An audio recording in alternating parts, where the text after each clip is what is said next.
দালাইলুহা মিনাল আহাদিসিস সহিহাতি মাশহুরা, এবং সহিহ হাদিস দ্বারা এর বলিষ্ঠ দলিল প্রমাণ রয়েছে। তারপরে দলিল প্রমাণগুলি তিনি বর্ণনা করেছেন।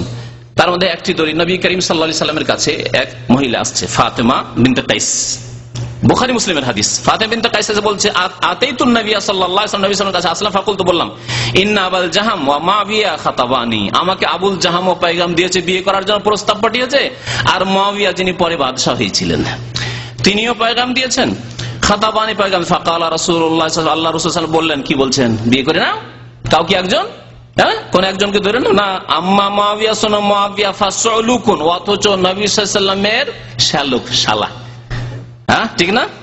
কার ভাই? আল্লাহ নবীর কোন বিবির ভাই? উম্মে হাবিবা বিনত আবি সুফিয়ান, আর মুআবিয়া বিন আবি সুফিয়ান। উম্মে হাবিবা রাদিয়াল্লাহু তাআলা আনহার ভাই, শালা।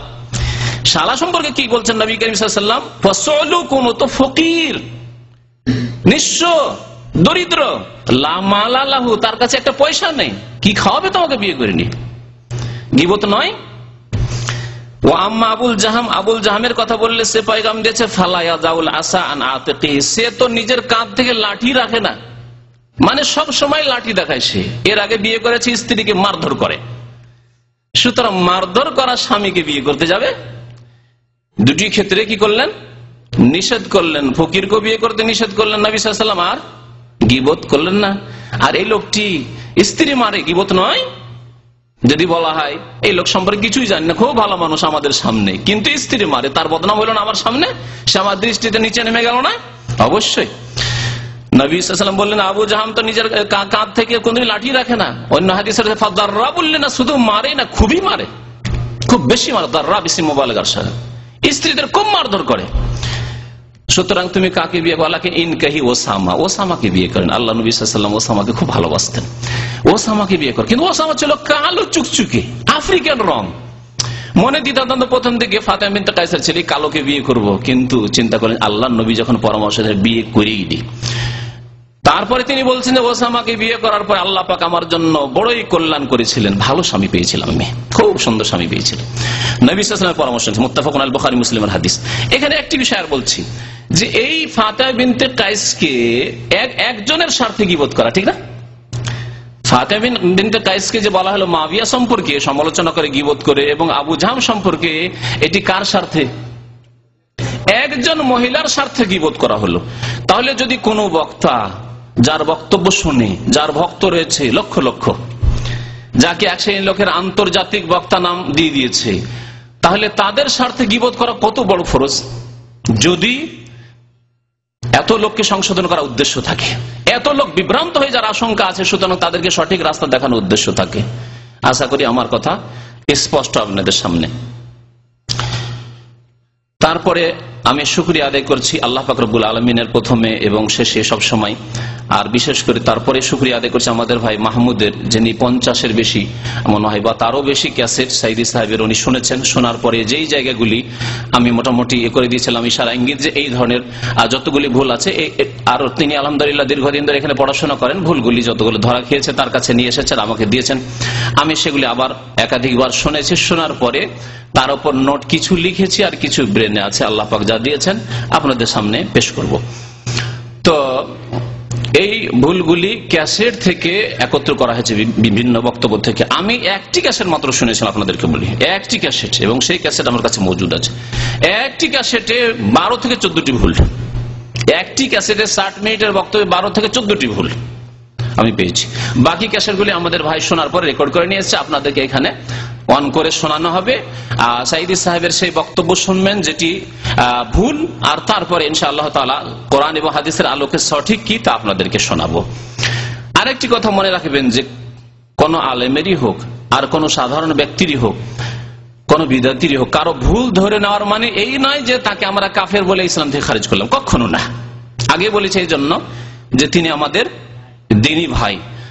এমনকি চরমনাইদের কিতাবে বড় বড় ডাহা শিরক, আল্লাহ সম্পর্কে বেয়াদবি, এগুলি শুনিয়েছি। যারা এসেছেন শুনেছেন, আর না হলে রেকর্ড আছে শুনতে পারেন। আমাদের কথা কোথাও গোপনে নেই, রেকর্ড আছে শুনবেন। ডাহা বড় বড় শিরক। আল্লাহ পাক হালাক করতে যাচ্ছে, গান বাজনা হচ্ছে অমুক এলাকায়, আল্লাহ পাক হালাক করতে চাইছেন, পীর বলছে আমাকে গিয়ে ধরে রাখতে জমিন, না হলে আল্লাহ হালাক করে দিবে। এর চাইতে বড় কুফরি কি আছে? তারপরেও কখনো আমাদের ভাষায় এই কথা বেরোয়নি যে চরমনাই কাফের, বলিনি কখনো। এই ফয়সালা আল্লাহ পাক করবেন, বুঝতে পেরেছেন। কিন্তু তাদের কিতাবে শিরক কুফরি ভরা রয়েছে, এতটুকু বলেছি, শিরক কুফরি ভরা আছে। বাকি আল্লাহ কি ফয়সালা করবেন, শেষ জীবনে কি অবস্থায় মারা গেছে তওবা করে ফিরে আসলে আল্লাহ পাক গফুরুর রহিম, আর যদি ওই অবস্থায় মারা গিয়ে থাকে তো আল্লাহ পাক তাদের বিচার করবেন, তার বিচার করবেন। আমরা কারো বিচার করতে আসিনি, আমরা জাতিকে সঠিক পথ দেখাতে এসেছি। ইন উরিদু ইল্লাল ইসলাহ, মানুষের সংশোধন করতে চায়। এখন সাইদি সাহেবের বক্তব্যের এক একটি করে অংশ আপনাদেরকে শোনানো হবে, আর তারপরে সে সম্পর্কে আলোচনা করা হবে। আমার ভুল আমাকে ধরিয়ে দিলে আমি সে ভুল সংশোধন করব না, এমন ভুল আমি জীবনেও করব না। বরং আমার কাছে আমার বন্ধু তো সেই ব্যক্তি যে ব্যক্তি আমার ভুল আমাকে শুধরে দেয়, আমি তার জন্য দোয়া করি।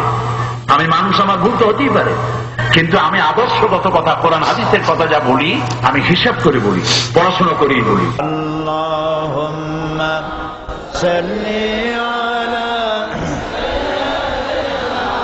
মাওলানা মুহাম্মদ ওয়া আলা আলি সাইয়্যিদিনা মাওলানা মুহাম্মদ বালাগাল উলা বিকামালিহি কাশাফাদ দুজা বিজামালিহি হাসুনাত জামিউ খিসালিহি सल्लू अलैहि।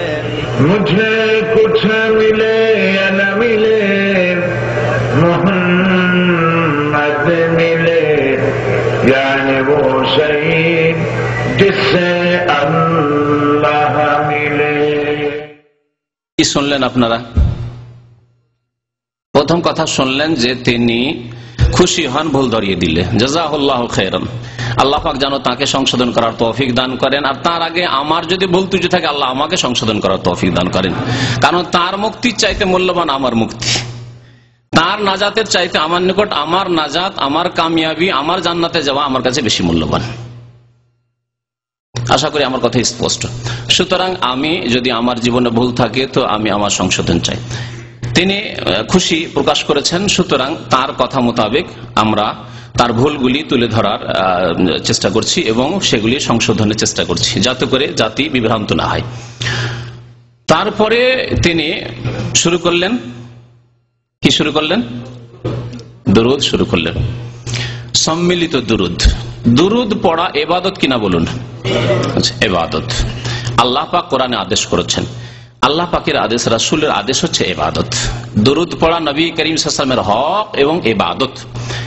একবারও দরুদ পড়লে 10 বার আল্লাহর রহমত নাজিল হয়। নবী করিম সাল্লাল্লাহু আলাইহি ওয়াসাল্লামের প্রসিদ্ধ হাদিস, মান সাল্লা আলাইহি ওয়াহিদাতান সাল্লাল্লাহু আলাইহি বিহা আশারা। তাহলে ইবাদত আল্লাহ করতে বলেছেন, আদেশ করেছেন। রাসূলুল্লাহ সাল্লাল্লাহু আলাইহি ওয়াসাল্লামের উপর এই আয়াত নাজিল হয়েছে, সাল্লু আলাইহি ওয়া সাল্লিমু তাসলিমা। আয়াত নাজিল হয়েছে না হয়নি? কার উপর নাজিল হয়েছে? রাসূলুল্লাহ সাল্লাল্লাহু আলাইহি ওয়াসাল্লামের উপর নাজিল হয়েছে। রাসূলুল্লাহ সাল্লাল্লাহু আলাইহি ওয়াসাল্লামের উপর নাজিল হয়েছে তার আমল করার জন্য কিনা? তাহলে এই আয়াতের উপর তিনি আমল করেছেন না করেননি? করেছেন। তারপরে তার উপরে আয়াত নাযিল হয়েছে জাতিকে, উম্মতকে, মানব জাতিকে পৌঁছে দেওয়ার জন্য, ঠিক না? তাহলে তিনি কেমন করে দুরূদ পাঠ করতে হবে, এই ইবাদত বন্দেগী কেমন করে করতে হবে শিখিয়েছেন না শেখাননি? না অসম্পূর্ণ রেখেছেন? বলেন, শিখিয়েছেন, তাই অসম্পূর্ণ রাখেননি। যেমন নবী করিম সাল্লাল্লাহু আলাইহি ওয়াসাল্লাম সালাত, নামাজ কেমন করে পড়তে হবে, আকিমুস সালাহ আয়াত যখন নাযিল হয়েছে নামাজ পড়ে দেখিয়ে দিয়েছেন এবং সারা জীবন তিনিও নামাজ পড়েছেন, ঠিক না? ঠিক তেমনি দরুদ কেমন করে পড়তে হবে, এই ইবাদত কেমন করে করতে হবে উম্মতকে সুন্দর করে নবী করিম সাল্লাল্লাহু আলাইহি ওয়াসাল্লাম শিখিয়ে দিয়েছেন এবং তারই অনুসরণ করতে হবে। ইত্তাবিউ মা উনজিলা ইলাইকুম মির রাব্বিকুম, আল্লাহ পাক সূরা আরাফ বলছেন, যেইভাবে তোমাদের নাযিল হয়েছে, যা নাযিল হয়েছে তার ইত্তিবা, অনুসরণ করো, তার পেছনে পেছনে চলো। ওয়ালা তাত্তাখিযু মিন দুনিহি আউলিয়া, আল্লাহকে বাদ দিয়ে, আল্লাহর বিধান বাদ দিয়ে অন্যকে অনুসরণ করিও না, অন্য পথ ধরিও না। নবী করিম সাল্লাল্লাহু আলাইহি ওয়াসাল্লাম সাহাবায়ে কেরামদেরকে তাহলে দুরূদ সালাম কেমন করে পেশ করতে হবে তা শিখিয়ে দিয়েছেন, এই ইবাদত করার তরিকা শিখিয়েছেন এবং তিনিও করেছেন। এইভাবে সম্মিলিত